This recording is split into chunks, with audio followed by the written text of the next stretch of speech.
Salut Nicolas, ça va bien, les vacances se passent bien? Et bah écoute, malgré le beau temps, je dirais que les vacances n'ont pas encore vraiment commencé pour moi. Voilà, je bosse pas mal pour que tout attaque dans les meilleures conditions l'an prochain. Donc le recrutement a été bouclé il y a un petit moment déjà, mais là je travaille pas mal avec toute l'équipe et tout le staff pour préparer tous les à côté pour le début de la saison. Alors justement, est-ce que tu peux revenir sur ta double casquette? Donc l'année prochaine, tu seras entraîneur-joueur. Comment tu comptes gérer ça, les deux postes finalement? Et ben ouais, double casquette, c'était mon souhait de ne pas arrêter de jouer, donc c'était vraiment la condition première, je dirais même. Après, on est arrivé avec un accord avec le staff et voilà, après comment je vais gérer ça. Bah, c'est un format que j'ai déjà connu, qui était beaucoup plus utilisé par le passé. Et voilà, après, je pense que le plus compliqué va vraiment être de réussir à tout régler comme du papier à musique.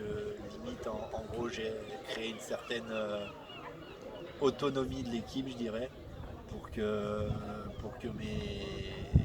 mes interventions soient moindres pendant les matchs. Je pense que c'est le plus gros du travail, mais je suis pas inquiet. Donc voilà, donc pour être 39 ans que tu as, est-ce que même en tant que joueur, ça va toujours, tu as toujours la forme sur la glace? Bah, je crois que j'ai la forme, du moins j'ai l'impression d'avoir la forme. Voilà, après, si c'est pas le cas, n'hésitez pas à me le dire, les gars. Mais non, bah oui, j'ai la forme, j'ai surtout l'envie, c'est vraiment le plus important. Et du coup, comment tu restes en forme l'été? Parce que là, la patinoire est en pleine rénovation, elle est fermée. Comment tu comptes garder la forme cet été? Et ben il y a un gros mois de ça, on a créé un partenariat avec une salle de musculation, Brest, CrossFit Brest, qui nous a accueillis les bras grands ouverts et je les en remercie beaucoup. Et du coup, on a attaqué la prépa physique là-bas avec la plupart des gars qui sont sur Brest pendant l'été. Donc on travaille fort pour justement être prêt pour la reprise. On va rester encore un petit peu sur ta carrière de joueur. Donc, tu as passé de nombreuses années à Villars, maintenant à Brest. Si tu devais choisir entre mer et les montagnes, tu choisirais quoi? Bah, la Corse, il y a les deux.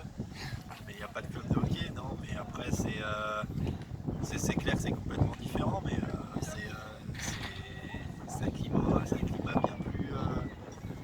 bien plus sympathique que ce que l'on en dit. J'ai peut-être eu de la chance, je ne sais pas jusqu'à présent, mais il n'y a pas de. Il n'y a pas de choix à faire. Si je suis resté là, au-delà du projet sportif, c'est aussi parce que je suis bien, parce que j'apprécie la mentalité des gens, j'apprécie la mer, le climat. Donc voilà, il n'y a pas franchement de choix à faire. Je suis attaché à ma montagne parce que je viens de là-bas. Je viens de là-haut, je dirais, mais sinon, c'est un coin qui me plaît beaucoup aussi. Ok, donc double casquette, comme on l'a dit, joueur-entraîneur. Du côté plus du staff, donc tu as souhaité avoir un recrutement un peu plus de l'Europe de l'Est, alors que l'année dernière c'était plus du côté canadien. Pourquoi ce choix? Pourquoi on a 5 Slovaques dans l'équipe, Piaka, Balaz, Surek, Gabaj et Baleko. Pourquoi autant de Slovaques? Bah, c'était pas un souhait ou une idée préconçue au départ du recrutement. C'est simplement que voilà, les opportunités envers les joueurs, le bouche à oreille, j'ai beaucoup fait marcher mon réseau, mes connaissances et voilà, c'était pas franchement un objectif, j'ai rien contre personne, c'était pas un souhait de ma part, c'est juste que les choses se sont déroulées comme ça et voilà. À vrai dire, pendant que je discutais avec les gars, je me focalisais vraiment plus sur leur mentalité, leur état d'esprit, leur niveau de jeu, ce qu'ils pourraient apporter à l'équipe, comment ils pourraient se greffer à l'équipe plutôt que leur nationalité. Pour ça, aucune importance. C'est vraiment. C'est arrivé comme ça, mais pas de volonté précise de ma part. Ok, donc maintenant, comment tu vas appréhender la saison avec tous ces nouveaux joueurs, toutes ces nouvelles recrues, comment tu vas faire? Comment je vais faire? Ben, je crois qu'il n'y a pas de recette miracle, hein. Je pense que ça va se faire tout seul. On a la chance d'avoir pu garder un très bon noyau de Français, les néo-brestois qui sont là depuis un moment, de garder des gars comme Nicolas Tos ou comme Dimitri qui est revenu, qui ont un très bon état d'esprit, et je pense que l'ambiance va se créer toute seule. Je pense que c'est des gars super dans la mentalité, très avenants, et je pense que les nouveaux joueurs n'auront aucun mal à se greffer à ce petit maillot. Alors, on a eu des petites fuites sur les matchs amicaux. Est-ce que tu peux nous en dire un peu plus, comment tu les as sélectionnés, qu'est-ce que tu comptes mettre en place? Oula, on va loin là. Alors déjà pour les matchs amicaux, donc il y aura un premier match à Brest le 24 août contre Cholet. Et on fera le match retour le 30 à Cholet, et on enchaînera sur un match amical contre Neuilly le 31 à Poitiers, qui fête ses 50 ans et qui nous a gentiment invités.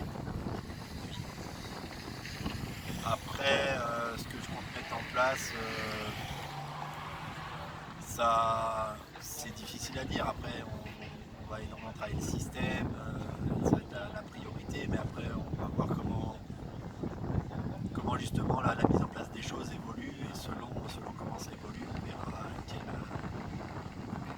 sur quoi l'accent sera mis pour un prochain match. Et pour finir, est-ce que tu aurais un petit mot pour les supporters, pour les encourager à venir toujours plus nombreux au Olympia Stadium? On les a vu l'année dernière, un gros match Brest-Nantes avec une ambiance de feu, avec notamment les supporters du Bout du Monde qui nous ont rejoints. Est-ce que tu aurais un petit mot pour les motiver?